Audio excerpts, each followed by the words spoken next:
You are listening to the Horse Radio Network, part of the Equine Network family.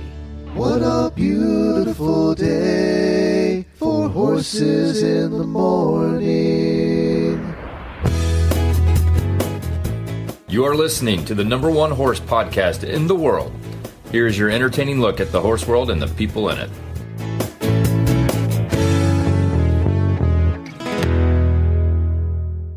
I'm Coach Jen from Ocala, Florida. And I'm Mary Kitzmiller from Kemp, Texas. And you are listening to Horses in the Morning on the Horse Radio Network for June 1st, 2023. Good morning, Horse World. What is your favorite day of the week? You never stop learning. You never stop understanding. It's more in depth than just riding a horse. Exciting, knowing that for the rest of my life I could work on this and I'll never stop learning.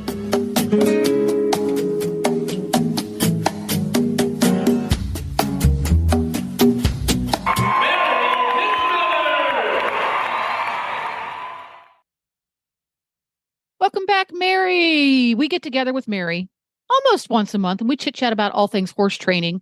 And I quiz her and the listeners quiz her. If you want to quiz Mary about horse training questions, you need to be an auditor because whenever Mary does her show, she posts that in the auditor's page. And if you're not an auditor, you should be. Auditors help support the Horse Radio Network hosts for as little as $3 a month. And they get to be in the super secret, not really, Facebook page and chat with other members of the community. Do that by going to horsesinthemorning.com and look for the auditor's banner. It's usually on the right-hand side of the page, but it moves periodically. Welcome back, Mary. Thanks for having me. It's turning out to be a gorgeous spring in Texas.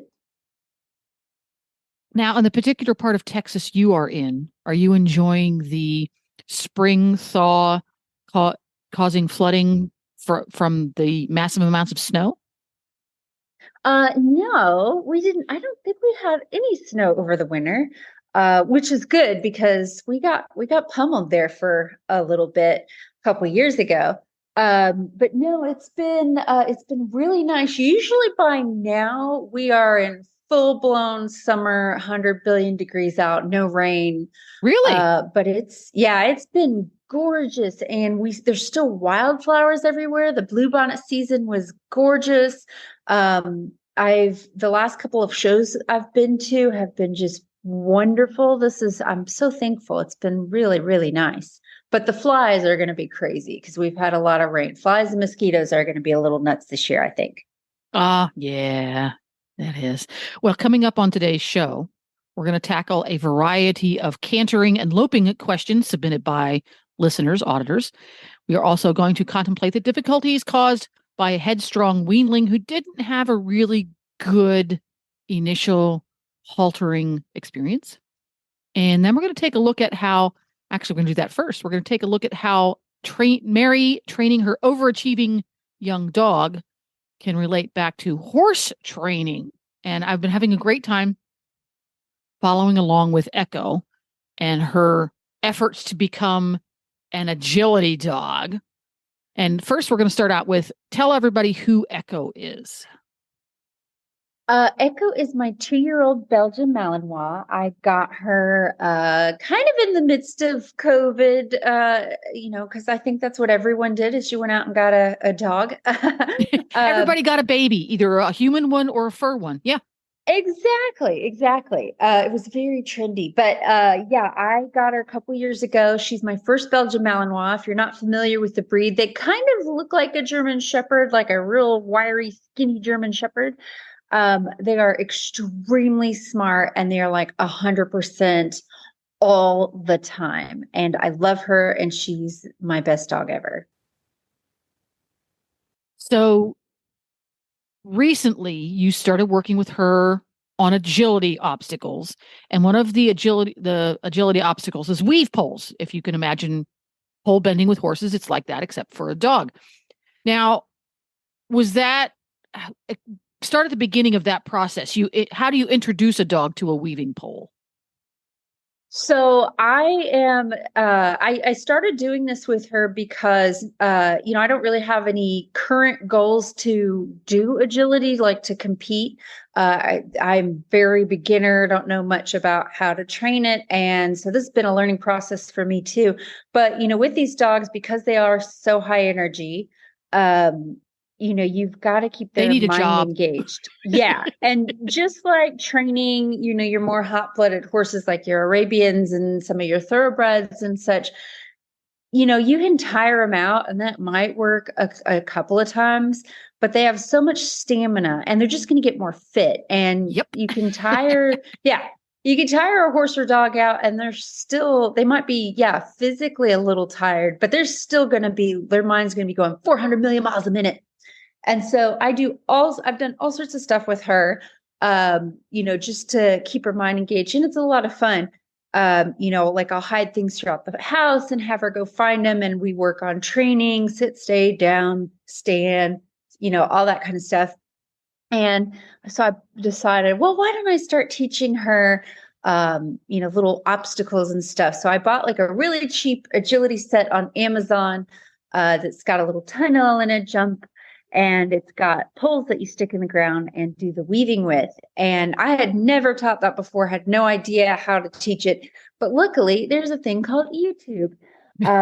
Plus, and I did have a few personal Facebook friends chime in who are experienced and gave me some advice.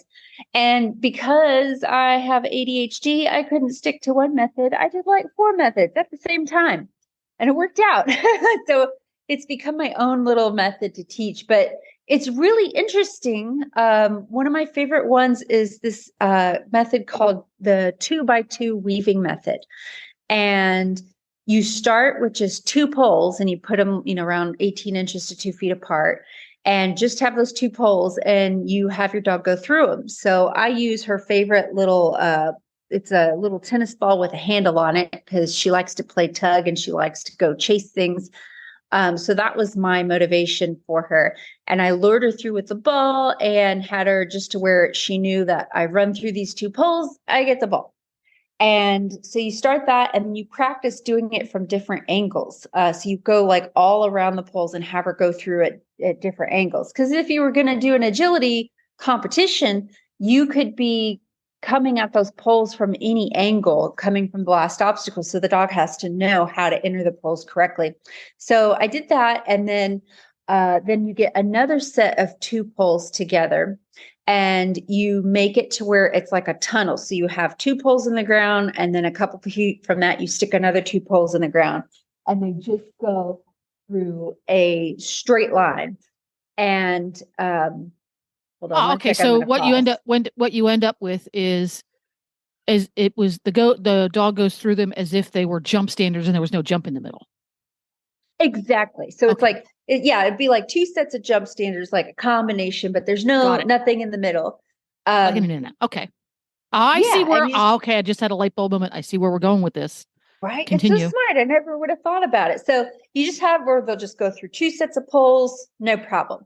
And then you take the second set and you stick it a little bit off to the side.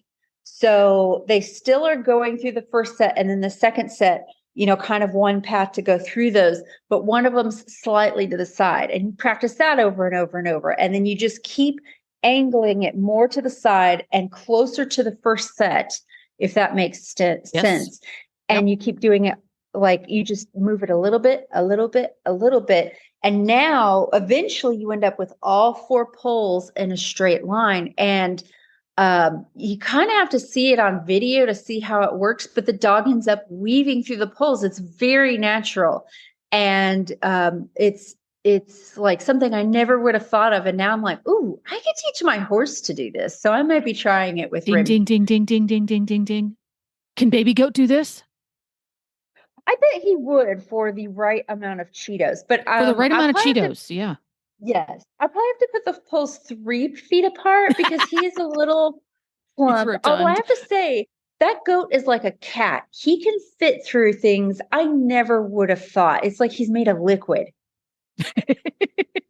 That's a superpower.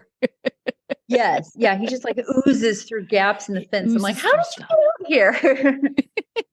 Now, when you started out the process and you just had two poles 18 inches apart, and Echo just has to go straight through the poles, did you Mhm. use a cue from the beginning, or did you add the cue after how did that look?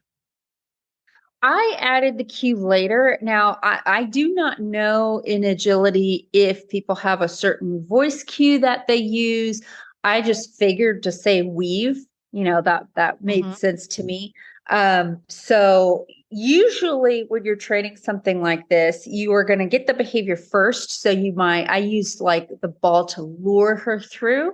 You could either throw the ball through or just kind of, hold it in your hand and get the dog to go through. And then I rewarded her with the ball when she made it through. But then once they kind of get it, like, oh, I meant to go through the poles, you can start adding the cue as they're going. So I just use the word weave. And she seems to get that pretty well. Cool. And so my next question is prerequisites, things that she had to know before you could start the process of going through the first set of poles. So, for example, she knows how to sit and stay, Mm-hmm. and Yeah, she she knows has come to some you. basic. Yes. Yeah. Yeah. So you Yeah. So wouldn't be she able to has just some take a dog who has basic zero down. training and expect to have success. I think you could start, and again, I say this, my caveat is I am not an expert. I'm a baby beginner. This is just based on my experience with one dog and not for competition agility. But I think you could start the process, if you have your dog, if Echo, her recall isn't always great, but when I have that ball, she's like, I will do whatever you want. I'll never leave you ever. So, she knew to stick with me. And if you've got like a toy or, favorite treat that keeps them engaged and wanting to play, you could probably start luring him through things like the weave poles and stuff without having to have too much, of the, like obedient stuff. But yeah, so for what I'm doing with her, it's really nice to have a sit and a stay and, be able to call her back to me reasonably well. We seem to be getting along pretty good. Now, I'm sure if I was like tomorrow okay, I'm signing up for an agility competition and I were to work with a professional, they would probably tell me about like 37 other things I need to have going for me. But for just fun, So that begs the question, and I experienced this a lot whenever I was teaching horseback riding and training for a living. Oftentimes, when you set out on a completely new path, like you have training Echo to do obstacles, it gives you a different perspective on something that you are very competent at, because all learning contains 4 levels. It's unconscious incompetent. You know so little, you don't even realize how much you don't know. And then you go to conscious incompetence. You are aware of how much you don't know and are able to ask pertinent questions. And then you move to conscious competence. You're good at it as long as you think hard about it. And then you go to unconscious competence, where you're just in the zone and you get it done and you really are not conscious of how you got it done. So going through this process with Echo, did that make you look at aspects of horse training differently? Because you really have to take a huge step back. Yes, this has been very humbling for me. I have people say all the time, "Oh, you'd be a great dog trainer because you train horses," and it's the same. And that might be the experience for some people. And yes, a lot of things are very similar. A lot of the constructs of how to train a behavior are very similar, but it's really not the same, not all the way. You're training a prey animal versus a predator, 1,000-pound animal versus a 60-pound animal, an animal that doesn't communicate, naturally with us versus an animal that like looks at our facial expressions and knows exactly what's going on in our brain. So yeah, it's been really like eye-opening, because I get to be back in the student position of, I don't know what the heck I'm doing, or this issue has come up and I have no idea what to do about it. Whereas with horses, I would definitely not say, I know everything, but you give me any horse problem, I have an idea of where I'm going to go to try to fix it. And with some of the things that I've had raising Echo, who's this very like exuberant, extremely intelligent, very sensitive animal, I have hit a few walls where I had to ask several people, what do I do? And, then realizing, I've made this mistake that I should have had fixed 2 years ago. And is it, I've gone through the existential crisis of, oh my God, am I a bad dog mom? Have I completely messed up my dog? And I have had this conversation on the other end with horse people who are like, I've just messed up my horse and he doesn't deserve me. And I have to be like, no, talk him down from the ledge. You're fine. This is all normal. And so now me going through it with, on the other side again, being a student again, it's really made me appreciate what a lot of horse owners go through, especially if you don't have a trainer in your back pocket, or your horse isn't in training with someone, or you can't go to a clinic every weekend. And you're like what I'm doing. You're on YouTube frantically trying to figure out, what the heck do I do? So yeah, definitely being a student again has really broadened my appreciation for what horse owners and dog owners go through. And yeah, it's been a good brain exercise for me for sure. See, so stepping outside your comfort zone. Sometimes when you have a training problem, like we're going to talk about shortly, stepping aside and doing something completely different, either with a horse or even with a different species, can give you very useful insight into the current problem. And I've noticed that over and over and over again. And it's not because I sought it out specifically. It happened coincidentally because I get to talk to such an enormous variety of people who are training creatures because of my job as a podcaster. And I get input from so many different places. And so many times I have these little light bulb moments that tell me, oh, I could apply that to something personally. So don't be afraid to step well outside your zone of interest or your zone of expertise. You never know where insight is going to show itself. It just comes from strange places sometimes. Yes, it's been incredibly enlightening. Yeah, definitely something to get my brain going. And, I'm feeling more confident now. But yeah, one thing that Echo dealt with that is not a problem I've really had too much with the horse is reactivity to strangers, which is not uncommon for Malinois. And I've had to go through like 2 different professional trainers and consulted with her breeders. And, the other thing that I can definitely appreciate for horse owners is how you can get paralyzed because you don't know what to do, or you've been given conflicting information. So like Echo, even though I socialized her, she had all her regular vet puppy visits. She's always been very like, you're a different person and I don't want to be touched and you need to stay away from me. And, I trying to quote unquote fix the issue. She's never just going to be like, loves everyone kind of dog. And I don't demand that she be, but I need to be able to safely get her vet care. I need to make sure she's not going to react in a bad way if someone unexpectedly pets her. And so this has been really puzzling for me. But it made me realize how when you get different, I've read books on it. I've consulted with trainers. There are people who are like in the purely positive side of things who will say, oh no, you can't ever correct them for doing that, for barking, because they're scared and you're just going to make them worse and they're going to learn to hide it and then they won't bark and then maybe they start biting. And so, hearing this information, and then on the other side of things, you have people say, no, you must correct it. They need to know they cannot do that. But, then then you have other people who say, well, if you do that, you're, like I said, you're going to make it worse. And so anytime Echo would do something that I didn't want, like barking at a stranger, or the last vet visit I took before her vet appointment yesterday, she was horrible. She hated the vet. She was barking. We didn't get anything done.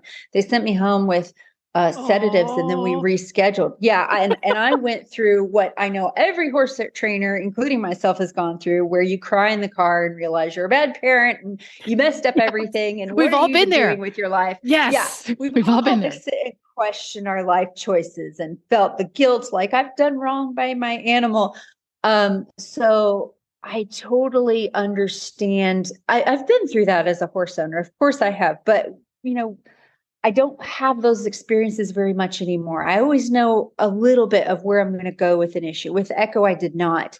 And you just have to give yourself a little grace, forgive yourself for any mistakes you may have made, and just keep trying. And now, I've consulted with the breeders, and they were so nice. They came, and we went through 3 different stores in town that are dog friendly. And he showed me, this is what you should do. And, it finally gave me some footing to, okay, there's a way through this. And I took her to the vet yesterday, and she was perfect. Very interesting that you found really applicable help from the breeder. And I'm just going to toss this in here, folks. This is where getting your puppy from a reputable breeder who is proactive when it comes to their puppy's well-being, when it moves on to its permanent home, where they say right up front, if you have issues, you come to us. We will help you for that dog's entire life. That's where that comes in. And good on you because Malinois, for people who do any research, are not an appropriate dog for a first-time dog owner. And for someone like you who's had dogs for years and years and years and years of all sorts, recognizing that and going with a breeder who says, yep, we're here for you, we're here to support you, was the smartest move you could have made. Now, unfortunately, for the most part, when it comes to horses, we don't have that option. You get your horse from wherever. The breeder, the seller, is not the place that you're going to be able to go to get that kind of support. So that was really cool. And that you've gotten those tools now. You can take those same tools and apply them globally to Echo's life, really.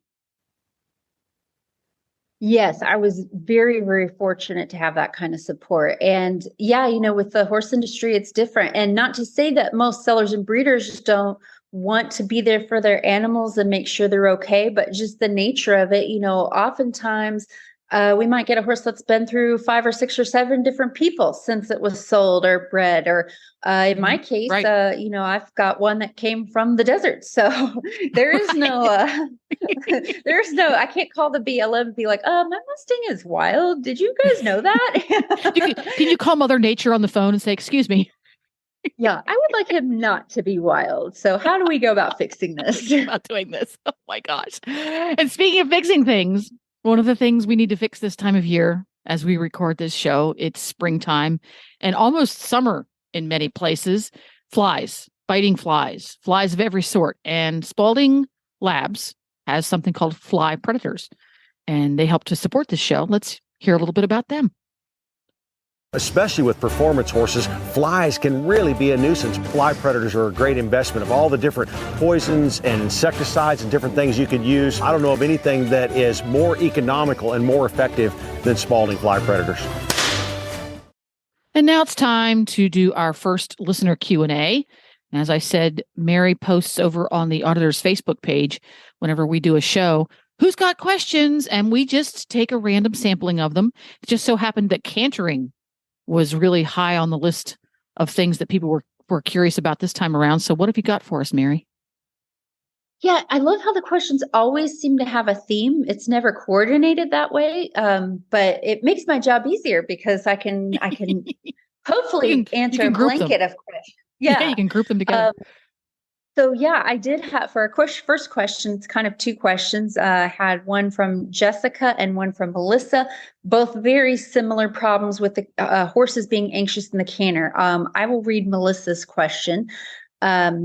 This may be ways too specific, but my current problem, this is my current problem. I have an off the track thoroughbred who loves to run. How do I get her to relax after cantering under saddle? Once I canter her for the first time, she gets very forward, sticks her nose in the air like a racehorse, and anticipates when she can canter again. She doesn't do any of these things when lunged, which is very interesting. And Jessica's is very similar. She's got a horse very anxious, trots beautifully, but as soon as she thinks you're going to start for a lope, starts to rush, and she's tried all sorts of things like doing patterns and transitions and repetition. It makes the horse more anxious. In her horse's case, once the horse is already loping, she relaxes. So it's just the transition that is her issue. So I've dealt with this a lot over the years, and it's not uncommon for horses to, find anxiety when it comes to transitions. So there's kind of two different paths you can take. There's lots of different methods, but I tend to find that they fall under two categories of ways to solve. And so in some cases with a horse that has anxiety about the canter, or they get really excited, want to rush, all of that kind of stuff, sometimes doing lots of cantering for long periods of time is the answer. And they just, the more they canter around and canter around and canter around, they realize, well, we're not really going anywhere. And it looks like we might be cantering for a long time. So maybe I won't do it at Mach 20. And I'm going to conserve my energy a little bit and canter slowly and relaxed. The kinds of horses that this tends to work with are the horses that are actually a little bit more on the lazy side. They would rather conserve energy and not go very fast. And for whatever reason, they've decided to kind of rush through the canter. And so this, like my horse Remy, this is the kind of work I do with him, because he gets into the canter, he gets really excited and he goes really forward. But Remy naturally isn't a very hot, and I could run 1,000 miles an hour for 3 hours and not get tired type of horse. So for him, doing just let's lope, or if you want to lope for 20 minutes, let's do it. And I'm just very relaxed about it. I don't just let him have his head and run off without thinking. I do put him to work. So I'm working on reining with him. So I put him on a big circle, my reining, kind of pattern circles. And I do make him, listen and collect, and stay on task, but we're going to stay in the canter. And if he goes fast, I'll just go with him. As long as he's not just flat running off out of control, we're just going to keep cantering. And for Remy, you canter around 5 minutes and he's like, you know what? I'd like to stop now. I don't cantering's not fun anymore. And I'm like, just a little bit longer. And so he'll go around and then he's like, no, really, I could slow down. I don't really want to keep cantering. And I'm like, just a little longer. And after a while, horses like that kind of figure out, oh, this is my job. And it's not as novel and exciting as I thought. And I think I'm just going to be chill about it and calm down. But that doesn't work with every horse. On your horses, like I suspect Melissa's horse is off the track thoroughbred, who can probably just go and go and go and go and go. With those horses, they don't really feel motivated to slow down after long periods of cantering. In fact, it might actually rev them up even more. So kind of like my dog Echo, they can get physically tired, but mentally they're still just going 1,000,000 miles a minute. So with those horses, you need to try changing it up. And those are horses I do a lot more transitions with. A horse that gets nervous about the canter transition, like Jessica's horse, I usually do trot to canter transitions, and I'm very lax about that lead departure. They do not have to pick it up right away. They don't have to be perfectly collected with their hip, to the inside. I don't really push too hard with that. I just make sure they're nice and straight. I make sure they pick up the correct lead and let them take their time. If you want to take 3 or 4 or 6 trot strides to get to the canter, That's okay. Take your time. And I'll let them canter a couple of strides and then just bring them right back to trot. And then I'll long trot around for a while. And I like to do this in a big open area, as long as I have decent control of my horse and I know I can shut them down. I like to give them the room to go. And I just go trot, canter, canter, canter, trot, trot, trot, trot, trot. And I just barely tip them over to that canter. As soon as they find the canter, I bring them right down. And I'll do that forever. I might do that for a few weeks. And I only let them canter a stride or two and then just bring them back down. And eventually, and it might take a while, depending on how severe the problem is, the horse gets so used to you bringing them down from that canter that they go, oh, we're not going to canter for very long. And so they start listening to you once you hit that canter. You can feel them dial back to you and go, well, I know we're going to trot in a few seconds, so I'm not going to just burst forward into the canter. And it's let me ask you a quick question here, because I think this is an important element of this process, because I've got a vision in my head of this happening. You go from trot to canter or trot to lope, and the horse's frame, his balance, is long and relaxed. Yes. Mm-hmm. Yeah. And then when you go from the canter or lope back to the trot again, the horse's frame remains long and relaxed.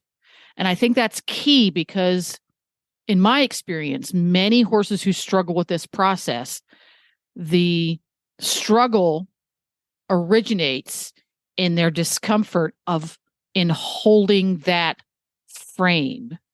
And if you allow and actually encourage the horse's frame to be long and low, he's not engaging his hindquarters. He's not lifting his shoulders and carrying himself in a frame. It's much more of a natural frame, so that the horse doesn't cause himself a lot of physical and mental anxiety anticipating carrying themselves in that frame. Bingo. Yes. And this is an issue where I actually experienced a ton of my horses having this problem many years ago. And then, as always, I realized, wow, all my horses seem to be really hot in the lead departures and really hot in general. And I had to do a little math and go, what is the common denominator? All of my horses have me as a rider. So maybe, just maybe, it's something I'm doing. And the issue that I was experiencing was I was demanding an advanced lead departure. And I'm talking on the bit, from the walk, perfectly collected, hip engaged. And I wanted them, when we hit the, X, you canter right now. And that is a very powerful, and to me, it's a very advanced maneuver, and it's difficult physically for a horse to do. You want them to kind of like really compress and engage and use that hind end and strike off into that canter right away. And they have to stay on the bit the whole time. They can't get above the bridle.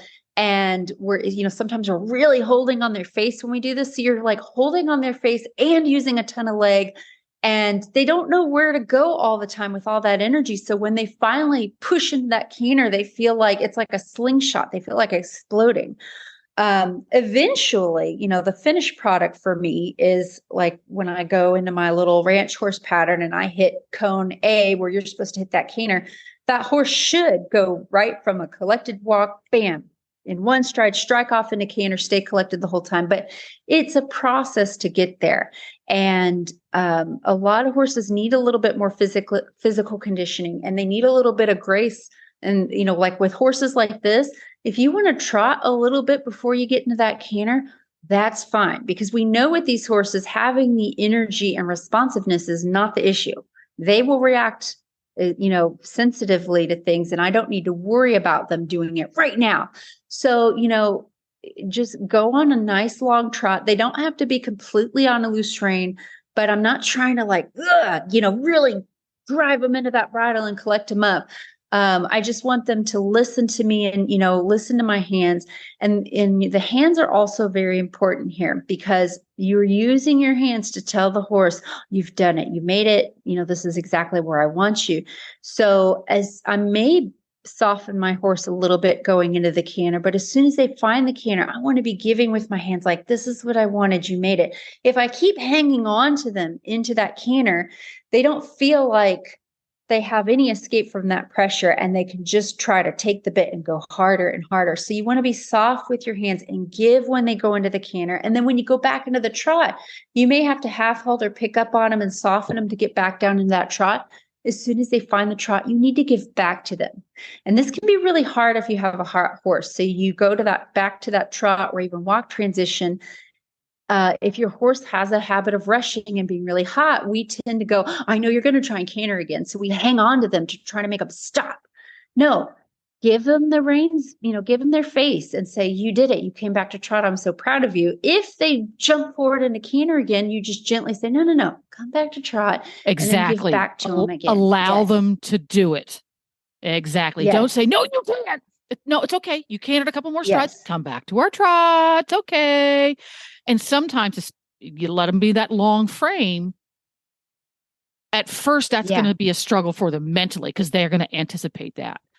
But if you are doing the right things as the rider, if your balance is correct, if your aids are correct in that you're not asking for too much inadvertently, if you're not holding on too much inadvertently, obviously you're not doing it on purpose. But maybe what you feel like is, I'm not holding on to my horse too much with my hand. I'm not bracing too much. Well, the horse still might be perceiving as too much bracing.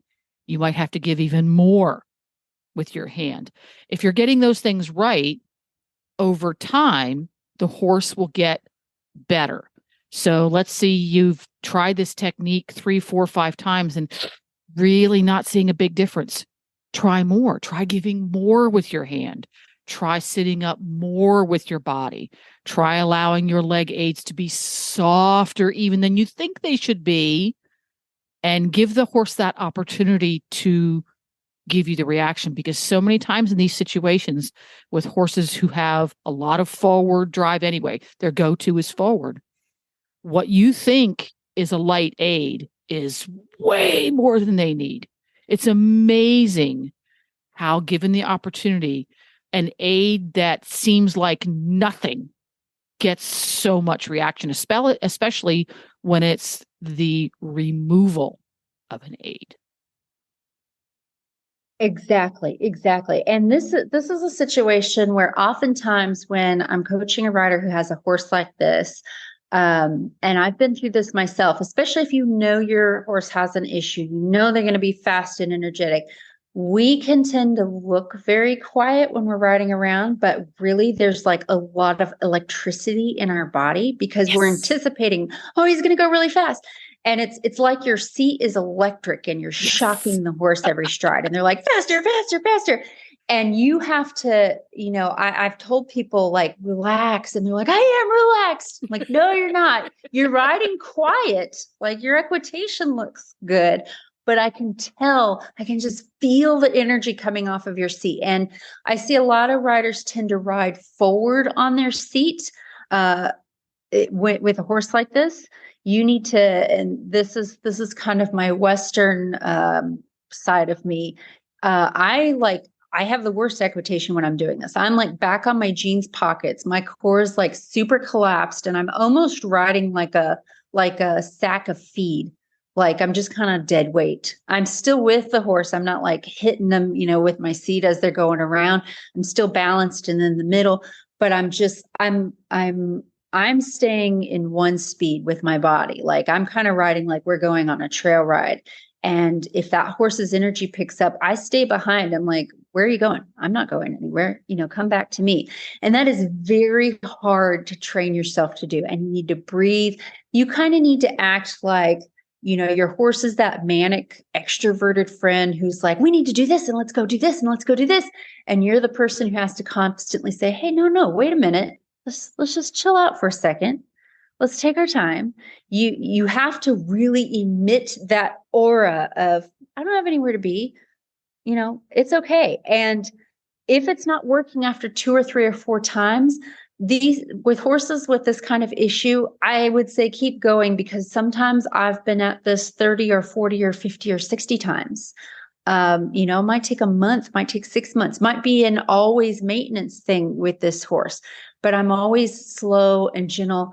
And the other thing I want to say is with your hands, back to the hands, you want to think slow to pick up, quick to release. Anytime I draw on that bridle to ask my horse something to collect, to come back to me, I'm very slow and fluid with my hands. And as soon as they listen, then I'm quick to give that rein back to them and say, that's where I want you. And there's all sorts of exercises and transitions that you can do with this, but sometimes it's not working because our energy is still really high. So you have to just take your time. We actually did a lot of this exact same thing in a ranch horse clinic I was at the show I was at this last weekend. The horses, the classes, the horses go around the rail and they do different maneuvers on the rail. And the person who was teaching the clinic said, I know that there's actually signs you have to follow. It's actually a pretty cool class. You ride around and it'll say trot, extended lope, extended lope. And so this pattern had a really long extended lope. And the clinician said, I know tomorrow you're going to be showing at that extended lope. Don't do it here. Our horses are fresh. This is a scary arena. You're going to slow lope. And she actually had us go around and go canter walk, like several times around the arena. Canter walk, canter walk, canter walk. And even Remy, he was pretty fresh doing it. And he was like, canter. And then it took him a little while to come back to the walk. And then those first several walk transitions, he was like, we're going to canter again. And I was just like, yeah, we are, but maybe not right now, and then I'd go a couple of more feet down the rail. I said, now canter. And after 3 or 4 or 5 or 6 laps around, he was like, oh, okay, this isn't that big deal. And he started really listening to me. And so just lots of repetition and, again, focus on staying relaxed. It sounds simple, but it can be kind of difficult to accomplish. I think you have to be really committed to the focusing on, you have to be emotionally committed to the fact that we're going to canter. It might be a little weird, might be a little zippy, and then we're going to come back to a walk. Might be a little jiggy. We're going to take our time. We're not going to canter till we're ready. Oh, we're not ready yet. Yeah. And I think if you can get the emotional commitment, the horse recognizes that.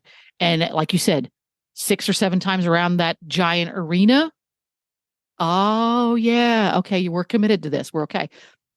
Speaking of committed, got another sponsor today. Look at us. Even under the best circumstances, travel is stressful for horses. We've all been there, stuck on the side of the road in the middle of nowhere. You can make the journey knowing that US Rider is there for you. Get peace of mind on the road with US Rider's nationwide 24/7 roadside assistance coverage for both you and your horse. Join today at usrider.org. And now that we got things covered for travel, because we all travel with our horses upon occasion, we're going to do another listener question. Who's this one from? I was just looking that up because I didn't have it in the notes. It is from Margaret. And she says that her Morgan gelding has a tough time at the canter, another canter one. Canter ones. But this one's slightly different.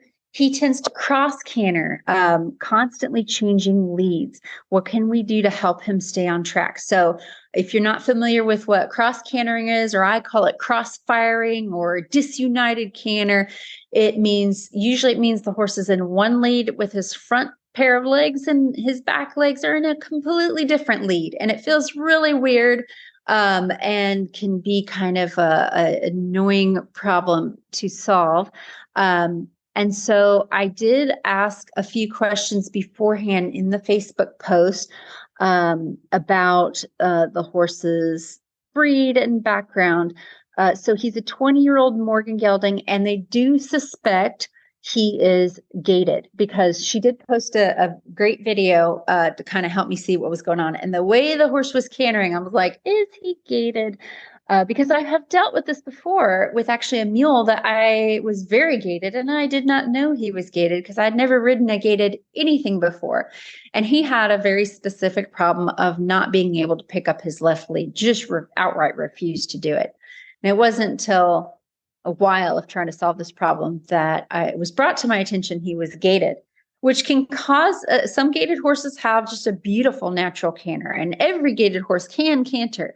But for some, it can be sort of difficult for them to be collected or be in the correct lead or be, not have the crossfiring going on. And so I would say with this, I'm going to throw something in right here. There's an actual genetic code for horses who have a propensity to gait. Interesting. Yes. When one of the interviews we did with one of the genetics companies, it might have been Etalon, might have been somebody else, but they can do a genetic test, a DNA test, to see there's a gene that gives them a propensity. It doesn't make them gated, but it will give them propensity. So don't think that it's just, quote, I'm going to use my air quotes, gated breeds who can find cantering and changing leads difficult. It's across the board. It's a gene that's there. So just because your Morgan is not, quote, a gated Morgan, a gated breed, a gated breed, or your quarter horse or your thoroughbred, that's in there. So if I remember right, this horse owner has had the horse looked at. He's got good veterinary care. They've done their best to eliminate physical issues that are giving this horse trouble. So that's been covered, because that's always the first place you go when a horse struggles with carrying a lead for any period of time. You want to make sure that there's nothing going on physically. So continue from there, because I'm very curious to the next step. Yeah, you brought up a really good point. Typically, most horses want to have a united canter. It's more comfortable oftentimes for them. And if a horse is just adamantly refusing to either be in the correct lead or have that united canter, that is one of the things that I look for. I will start to do some detective work, like, well, are his stifles okay? Are his hocks okay? So like you said, they have covered all the bases. He's had body work done. There doesn't seem to be any kind of physical ailment. My guess, just from looking at the video and getting a few questions answered, it'd be that his gatedness probably has a lot to do with it. He is an older horse. They are working on conditioning his top line. So what I would say is I would look into conditioning exercises, working on your long trot, and working on getting good hip control at your lower gates, at the standstill, at the walk. You can there's an exercise that I really love to do for lead departures and lead changes. Buck Brannaman is really big on it. He calls it the teardrop exercise. And I love this exercise because it covers so many things. You can do it at the walk. So I like to do things like I will collect my horse up and start a half circle, like I'm going to reverse direction on the rail. And I want him to be really soft and have a nice bend on that circle. I want him to be on the bit, walking forward. Just have that really nice bend. Now, as we go back to the rail, I'm going to start to change the bend. I'm going to tip his nose the other way, and I will begin a leg yield to the rail. And then I'll walk the other direction. And I'll do that till the horse is really good at it. And then I'll start adding the hips to that scenario. So when I start this exercise, I will soften him up, do that little half circle, get a nice bend on that circle. As we come back to the rail, I'm going to change the bend, leg yield. And as I start to meet that rail, so the horse is already leading with his shoulder, I'm going to now add my outside leg and push that hip. And so I will do a little haunches in movement as I get to the rail and then walk on again. And you can do this walk, trot, and canter. And so you can start doing it to where you walk, do a little bend, go back to the rail, make that little teardrop shape. And then as you engage the hips, once you meet that rail, you can strike off in the canter. So things like that, just a lot of lateral and softening and, doing pole work, getting that horse conditioned and having a stronger top line and hindquarters are going to really be helpful. Again, with this horse, I might try trot to canter transitions. Again, for me, an upward transition, an upward collected transition from walk to canter, I feel like it's pretty advanced. And it takes a lot of engagement for the horse to do that. So with horses that have different issues, whether it's the mental anxiety we saw with the other questions, or maybe he has trouble getting into a correct canter lead, like with this horse, I like to work from the trot for a long time before I start asking for it from the walk. And again, soft with your hands. And what I would do with this horse is I would get him into that lope. Let's say I can only get one correct stride with the lope. I'm going to lope him for a few strides. If he stays in the lead, I'm going to bring him right back down and reward him profusely. So Remy's favorite reward is to stand still. So I'm working on this with lead changes with him right now because he has an incredibly difficult time getting his hindquarters together to do a lead change. So when he changes correctly, I let him go a few strides just to kind of, exaggerate. Oh, you're in the other lead now. That's great. And then I immediately break him back down, let him go all the way back down to a complete stop. And I'm going to sit there for a few minutes. And I'm going to pet on him. If I have a cookie on me, I'll give him a cookie. And I'm going to say, man, that was amazing. You did that. And Okay, I'm going to stop you here. Again, Yes. I think I try to highlight these points that I think are oftentimes lost. When you successful lead chains left to right, canter a few strides, bring him back down. When you go from lead change, canter to halt to take a break, this is not a sliding stop, correct halt on the bit. You let him kind of drift back down into his walk so that the transition from the correct lead change to the correct canter to the walk is not physically demanding. It is not a continued exercise. It's just a way to get from the correct exercise to a place where he can take a break. And from my background, because I've always been an English rider, this was something we never did in all caps. You never went from cantering to halt unless it was on the bit, absolutely correct, blah, blah, blah, blah, blah. But what that did, it eliminated the ability to immediately reward that behavior because the horse had to perform 6 more behaviors that had the potential to go wrong before they got the reward. So if you've not done this before with your horse, do a little research and understand that process because it was an absolute game changer for Nigel.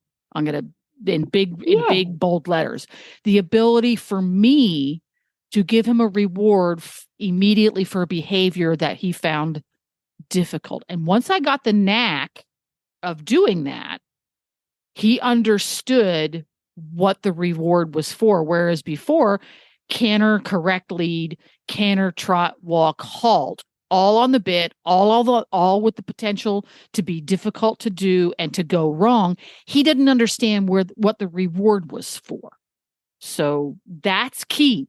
And also sitting for a few minutes and taking a break on the buckle or walking for a few minutes on the buckle. What I perceived as a few minutes was 45 seconds. It's not the same. I get my phone out in Facebook because then I can get lost in the doom scrolling for like an hour if you leave me alone. Yeah. Again, 45 seconds, not a reward. 3 minutes, reward. So there you go. Continue. Yes, that is such a good point. And it's something I take for granted. I learned it working with the reining horses, and I forget that a lot of people do not utilize this, especially in the English world. And I talked to someone about it recently who's a dressage rider. I said, I realize that a lot of English riders don't just let their horses soak during the ride.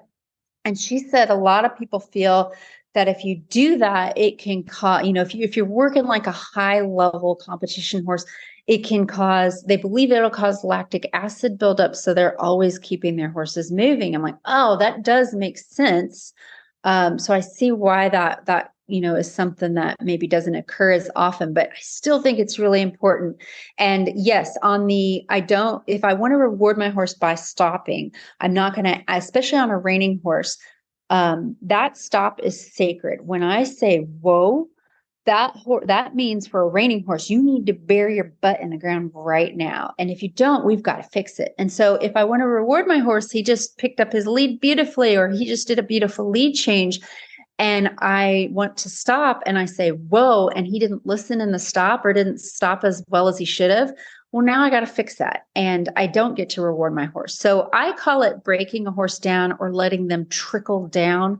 I do this with my seat and my voice. So I actually have a word that I use with Remy. I say good, and I do it for like this really drawn out, good, deep voice. It kind of sounds like whoa, but it's not. And I'm exhaling as I say the word. So it helps me relax. And my horses, all of my horses stop off my seat, and they do it from almost ride one. And this is why, because when they do something good, I stop riding. I relax. I say, good. I give that horse rein. I let him go from canter, canter, canter, trot, trot, trot, trot, walk, walk, walk, walk, stop. And some horses, you actually have to eventually use your reins and say, hey, come on back to a stop, because like maybe the off the track thoroughbred from above wouldn't find a lot of reward inherently in standing still. But you do this often enough, they will crave it. They'll be like, oh my God, thank goodness. I'm so happy. And you put them down to the buckle and they just go on screensaver mode and just breathe and catch their air. So with the horses above, I think this would be a very important thing to add, let them take a break. And so with this Morgan that's crossfiring tends to be a little bit more natural for this Morgan just because of how he is physically. And so you have to let him know you did good. And so I want to try not to practice the crossfire if I can help it. So if I can get a couple strides in the canter, I'm going to say, that's it. That's all I wanted. Just a few strides in that canter. And I'm going to reward him profusely. Let's sit here for a second. If it's the beginning of the ride and the horse is feeling a little rambunctious, I may only sit for 45 seconds to start with and just say, okay, take a little breather. Great. And go again. They will start wanting you to sit there with them longer and longer as you go. So I would practice, go trot to canter. Do not be a stickler for having them on the bit. You want a little bit of hip engagement because, having control of those hips is going to be really important for him to keep that hind end in the canter. And then if he gives you a couple strides without breaking, you stop him before he has a chance to make the mistake. There you go. Stop Ding, ding, him, ding, ding, ding. And then, practice doesn't make perfect. Perfect practice makes perfect. So 3 strides correct 4 different times in a ride is going to get you way further down the road to a good canter than 16 strides all at one time, 3 of which were correct. Yes. And and if he does make the mistake of crossfiring, I'm real gentle with him. I'm like, oh, no, that wasn't quite right. I bring him back down to a walk or trot, set him up again, do it again until we get it right. As soon as they do it right, I go, good. And then just let them have that break, give them the reins, scratch them on their favorite scratchy spot on their neck. You can start building this over time to where they will start to get the idea, oh, this is the kind of canter that's going to get the reward. And doing that trot to canter trot transition is going to help build up those muscles and give them the conditioning to do it. And hopefully that helps give you get a little progress with your horse. That's fantastic. And one other thing I'm going to toss in here. Intermittently, having had a horse that just really struggles with the whole canter thing, you get 3 strides, you take a break. Lovely, great, yay, good job, good job, good job. You do it a second time, yay, good job, good job, good job. But you've only been riding for 19 and a half minutes. You have lots of other things to do. Set that aside and go and do things that the horse is really, really good at, things that he loves to do. Maybe that's lateral work at the walk. Maybe that's ground poles at the trot. But once you get those 1 or 2 or 3 little sets of canter steps, whether it's 1 stride or 3 strides, once you get those, go and find things that the horse loves to do and is really good at so you can build on success, build on good behaviors. Or alternately, just be done for the day. There's no rule that says you need to ride for an hour. Exactly. A friend of mine, we were working for the same reining trainer, and she got on her horse and warmed him up and, loped the horse around a little bit and asked for a stop. And this horse just did the most beautiful, phenomenal stop that the horse had ever done. And her boss said, okay, get off. She's like, but I just got on. And he goes, is it going to get any better than what he just did for you? No. Get off, loosen the girth, put him away. Like you could have spent 2 hours trying to get that and never get it. You don't have to have that happen every ride, but like say you come out and your horse is just on fire and hits it every time you ask, oh, we're done for the day. Like, There you go. let's go back to the barn and have fun with your friends, because it's not going to get better than what just happened. And There you go. you're going to build that currency, you're going to build that rapport with your horse, and they're going to realize, oh, if I put more effort into it, I get paid for it. And speaking of getting effort and paid, Horse and Rider Magazine, great way to get great information about all things horses. And we're going to hear a little bit from them. And when we come back, our final listener question. Horse and Rider On Demand allows you to train smarter, not harder. Our training video collection, featuring some of the industry's top Western professionals like Bud Lyon, Cody Crow, Ryan Rushing, and more, can help you perfect your horsemanship and improve your performance in the arena. Get access to hundreds of videos and learn more about events like ranch horse versatility, reining, working cow horse, ranch riding, and more for just $14.99 a month. Watch anywhere, anytime. Horse and Rider On Demand can be streamed from any smart device. Visit ondemand.horseandrider.com to start your 7-day free trial. That's ondemand.horseandrider.com. And now our final listener question for the day. Listener's me. I posted this on the Auditor's Facebook page on purpose because I knew it would get some reactions. What do you do with a weanling who just plows through the lead rope? And no, I don't have another horse in my life, but there is a weanling at the barn who has a real propensity when she gets excited about something, or something startles her from behind, or she wants to get to something that's in front of her. She just treats you like you're a pull toy and drags you along. Just really, there's a human at the end of that lead rope? What do you do with that? That is a good question, and it can be so tough to solve. And if they've practiced it more than a few times, you're in for a little bit of a challenge. Luckily, it's a weanling, so hopefully it's not too big and giant a horse. Yeah, she weighs around 800 pounds. She's pretty good size. Just enough to be a pain in the butt. Yes. So I'm guessing that the owner's leading the horse around, and the horse just clocks out and says nope and pulls through the halter. Has it ever run off and pulled the rope out of their hands? Not that I'm aware of. I don't think she's caught. She's by nature, she's a very sweet little filly, but she's an alpha filly. Her mom is an alpha mare. And when she decides things need to go her way, they just do. Yes, I can see that. They go through that stage where they're very confident. So I would say the key to this horse is, one, going to get excellent control of that horse's hindquarters, and two, showing them that being with you and giving their attention to you is the best answer in any situation. Because, even though it's a weanling, she's 800 pounds, and even a tiny, tiny little weanling, they can overpower us. And so pulling on their face is you're playing tug of war with something that weighs 800 pounds. You're not going to win. And the more you pull on them, the more they pull back. And then pretty soon they just get stronger and stronger and stronger. And they realize that you are quite small and they can do whatever they want. So it just doesn't work to try to control them all from their head. So you've got to go to those hindquarters. And this is something I would work on in a controlled, quiet environment, like a round pen or an arena where, things are pretty quiet.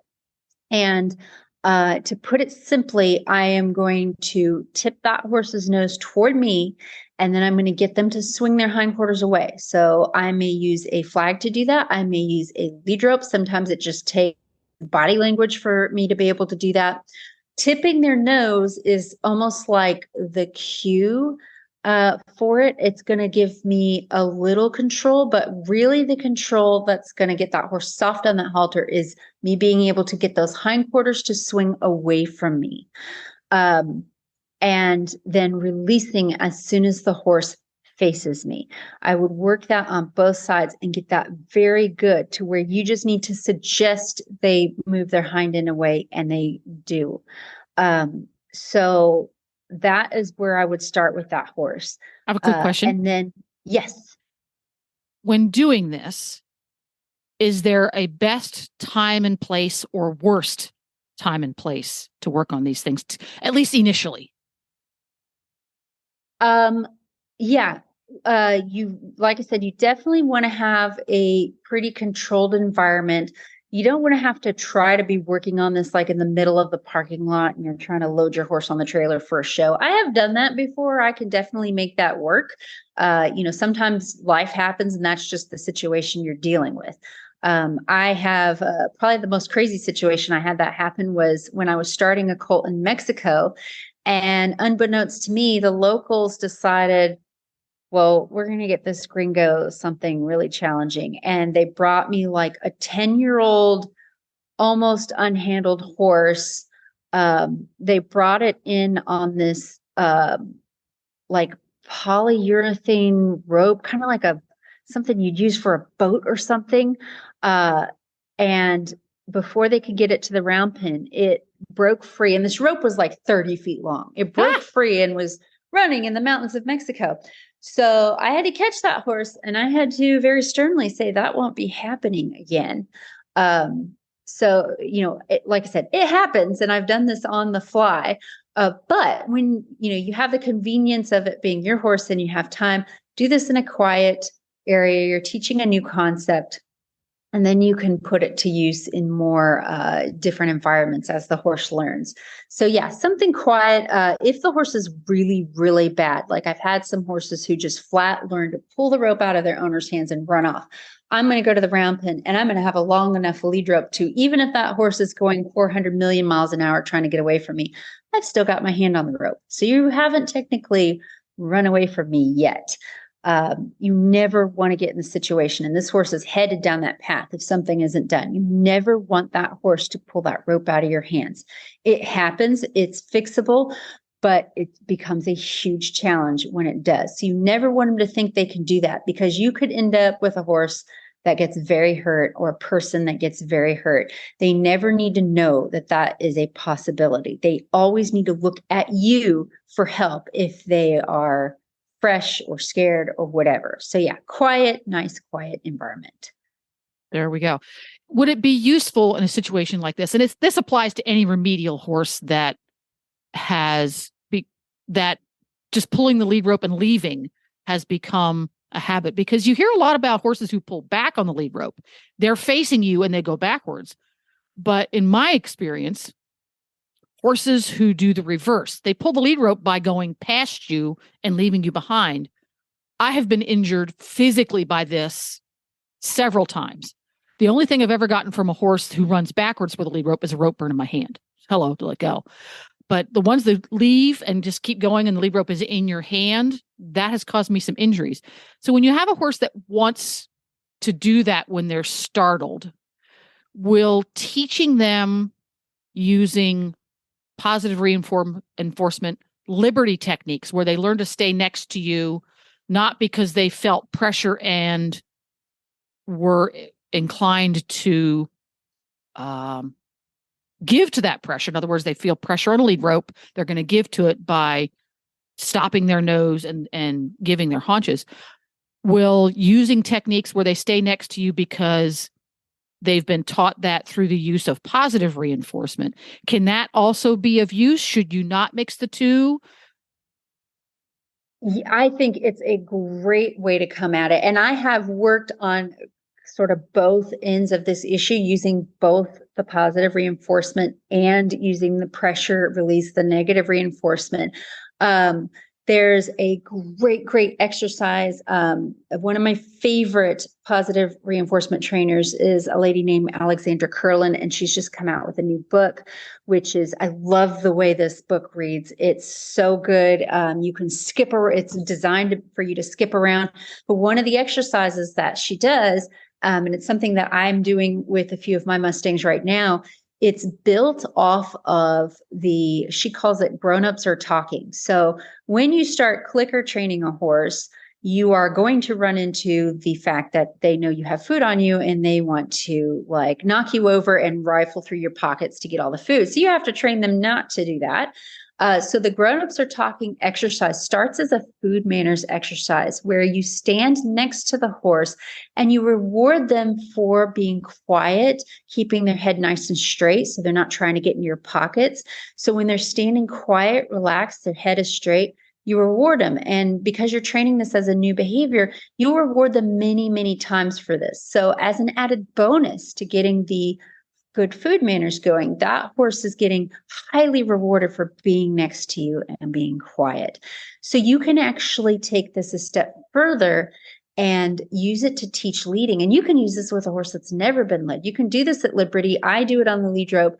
And again, small controlled area. You're going to work on this for a few minutes at a time, but you will start. So you've got your horse, you've already established a history of your horse knows that I should stand next to my person and be quiet and I keep my head straight and I'll be respectful and I will get all the cookies for this. So then you can add a step to it, literally add a step. So you can ask the horse to go forward one step. And then once the horse takes a step, you're going to go back to your neutral position. So I take an at ease stance kind of. So like, I will stand with my feet about shoulder width apart. I have a relaxed posture and I actually clasp my hands in front of me. I've got the lead rope in my hands and my hands are clasped in front of me. And this is going to become the cue. When I do this, the horse goes, oh yeah, that's when she does that. That means I stand quietly next to her. So by taking a step, I take one step. So I will like kind of push my hands forward to invite the horse to come forward with me. I take a step and then I go right back to that neutral position. And that horse will go, oh, this is where we stand next to each other. And then I reward him for that. And I'll do that over and over. Take a step back to neutral, step back to neutral, then 2 steps back to neutral, over and over and over, then 3 steps, then 4 steps, then 5 steps, then 500 steps. And it is so great for either horse that wants to pull or horse that's just really anxious anyway and wants to run from point A to point B. This gets your horse really relaxed, really calm. Work on this on both sides of the horse. And they just have only good feelings associated with standing next to you and being quiet. So you're making being with you the best thing in the whole world and way more interesting than anything that's going on in your outside environment. It's a great exercise. I can't remember the name of the book, but the author is Alexander Kurland. It's great insight, whether you train with clicker training or not. Speaking of best thing in the whole wide world, for people who want to stalk you appropriately, have you come out to do a clinic, they want to attend one of your clinics, etc., where do they find you? You can find me on Facebook, Mary Kitzmiller Horsemanship, or even my personal page, Mary K. Kitzmiller. And I do have a clinic coming up in June in Oregon. Let's see, it's a different place than we've had it before. I'm pulling up the event right now. It's in Canby, Oregon. I don't know if I pronounced that correctly. I have shared a link to sign up on my Mary Kitzmiller Horsemanship page. It's a 3-day clinic. It begins Friday, June 23rd. And it's just a lot of fun. We cover all sorts of issues. We work one-on-one. This will be my 3rd time going out there. And we do have a few spots still open, and you can audit as well. Woohoo! And you can find links to today's show at horsesinthemorning.com. Remember, go like and follow Mary on Facebook, Mary K. Kitzmiller or Mary Kitzmiller Horsemanship. And we will be back again tomorrow with more Horses in the Morning fun. Woohoo!